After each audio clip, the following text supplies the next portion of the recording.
Hi everyone, we are here once again. This time it's day 7, Australian Open 2020. Have a quick look at the results for day 6 and then we'll see what we've got for tonight.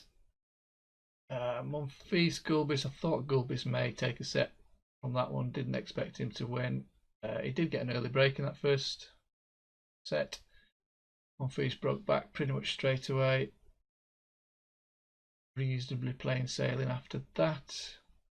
Team dropped the third set against Fritz. Fairly close, but he always looked in control. Goffin was giving Rublev a lot of problems in the first set and a half.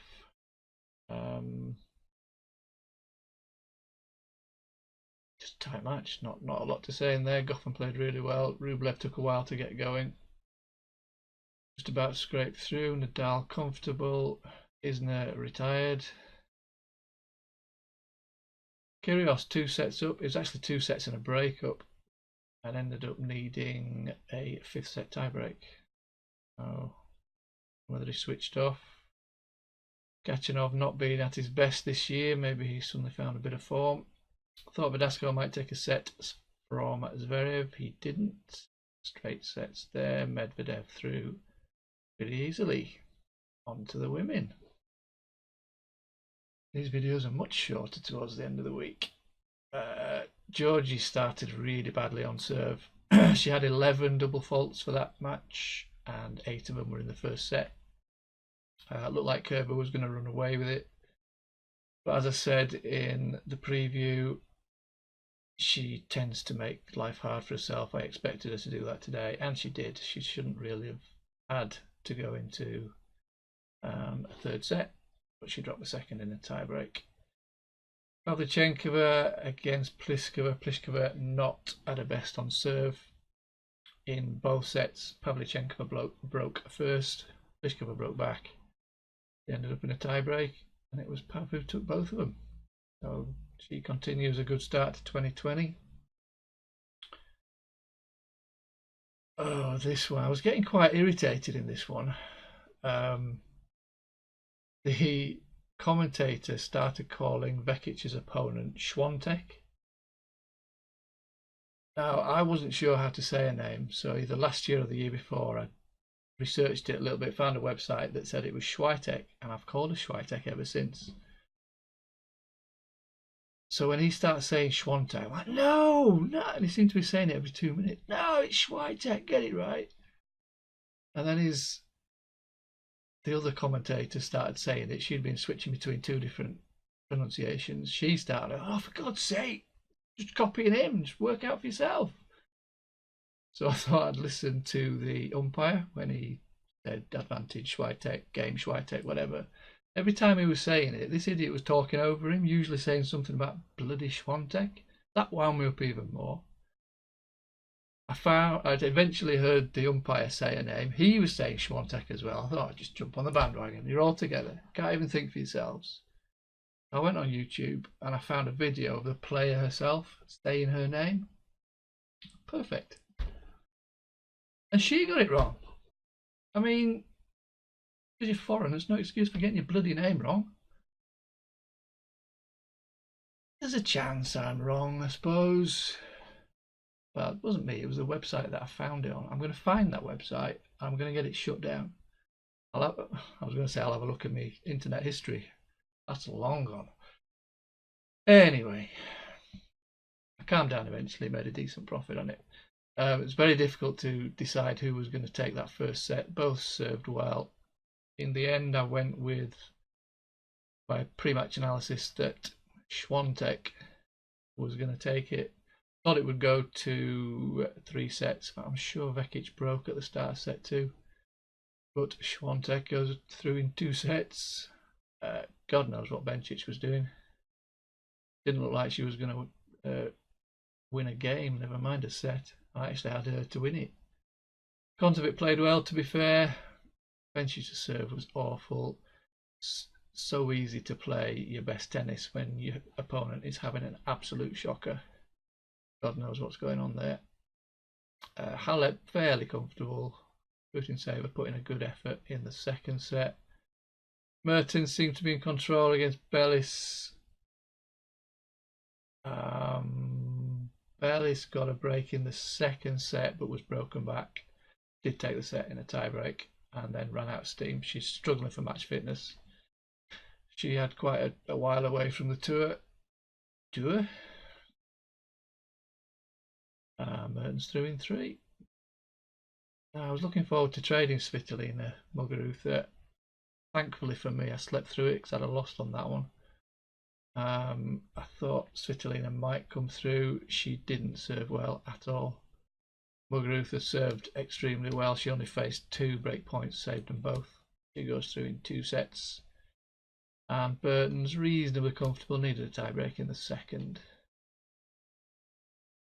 That's it for those results. Let's have a look at what we've got tonight.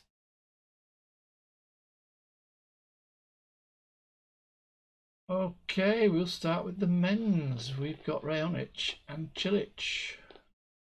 Cilic leads the head-to-head 3-1. Last time they played was May 2017 on clay. Cilic won that in 2 sets. They've only played once on a hard court. That was in 2013. Raonic took that in 3 sets. One of Cilic's wins was by withdrawal. Overall results in the last 12 months, quite even, slightly favour Raonic. His 12-month hardcourt results also give Raonic an edge. Longer-term hardcourt results pretty even. He beat Tsitsipas in 3 sets. Cilic beat Bautista Agut in 5. However you look at this, the sets are going to be close. There's going to be at least one tiebreak. So we've got some value on Cilic. Lay Raonic are at 1.35 to 1.4. Take some liability at 1.8. And as it's going to be a long match, we'll lay the first set winner. Djokovic is going to be pretty comfortable in Schwartzman. If you're desperate to get involved, lay Djokovic and take some liability out at 1.09. Sandgren Fognini. Fognini leads 2-1. Last time they played was in 2019 on grass.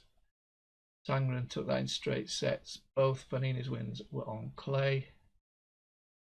Fognini's got stronger hardcourt results.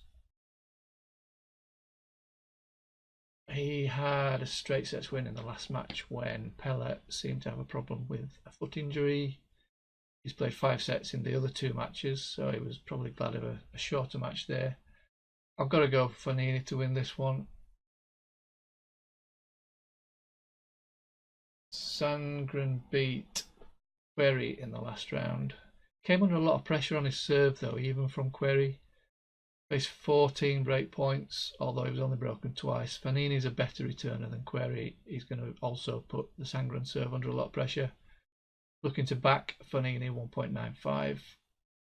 I don't think he's going to win in straight sets, so it's worth laying the set 1 winner. But I am going with the Italian to win that one. And Federer will be hoping for an easier match than his 5-set epic with Millman. Vuksovic, I don't think, has the game to give him any problems. Federer's won both the previous matches. Most recent, February last year on a hard court. That was in straight sets, and he also won at the Australian Open 2018, and that was in straight sets. There's a chance, I suppose, Vuksovic is going to take a set if Federer is feeling the effects of that last match.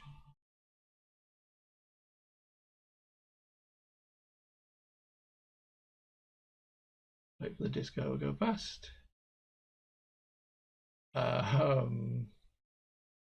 No value there unless Federer loses the first set. On to the ladies. Sakkari Kvitova. Sakkari leads 2-1. Neither player lost a set so far. What have we got? Both of them had slightly disappointing performances in the second round, even though they both won in straight sets. The matches were closer than they should have been, bearing in mind the opponents. I think there's a good chance this goes to 3 sets. Got to go with Kvitova to take it. We'll lay her around about 1.25 to 1.3, take the liability out 1.55. And I'm looking to back her 1.85 to 1.95. Corey Gove and Sophia Kenin. Gove obviously beat Osaka in the last round. Overall results pretty even. Kenin has got better hardcourt results. She won 72% of her matches in the last 12 months as opposed to 65% for Gove.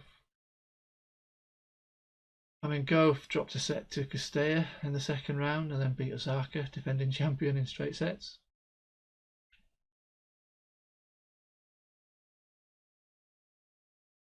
Kenin not lost a set, real battle in the last round, made a slow start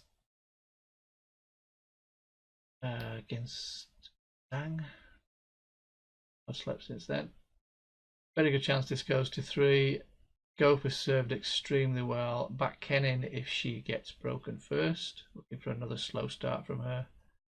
Remove the liability when she breaks back and we'll lay the set 1 winner. Tough to pick a final winner in that one, to be honest. Jabeur Wang. Wang has won both their previous matches. Most recent was this month on a hard court in 2 sets. Both the matches were on a hard court and were 2 sets. Obviously, Wang beat Serena in 3 sets in the last round. Jabeur beat Wozniacki to end her career. All Jabeur's, I said this about Collins last week, all Jabeur's opponents seem to have had shocker of a match.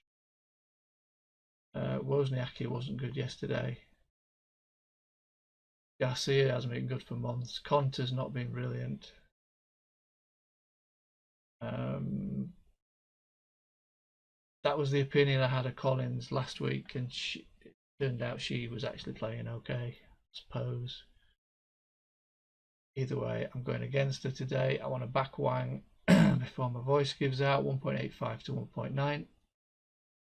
And then the last one, Ashley Barty, Alison Risk. I think that's going to go to 3. Risk has won both the previous matches. Both were on grass.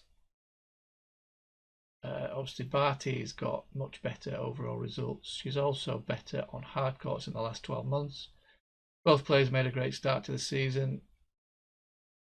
Barty made a slow start to her first round match, lost her opening set, possibly a little bit tired from the title win the previous week. She's looked pretty good since. I'm going for her to win it. There's no value at 1.27. I think there's a fair chance. I say this goes to 3.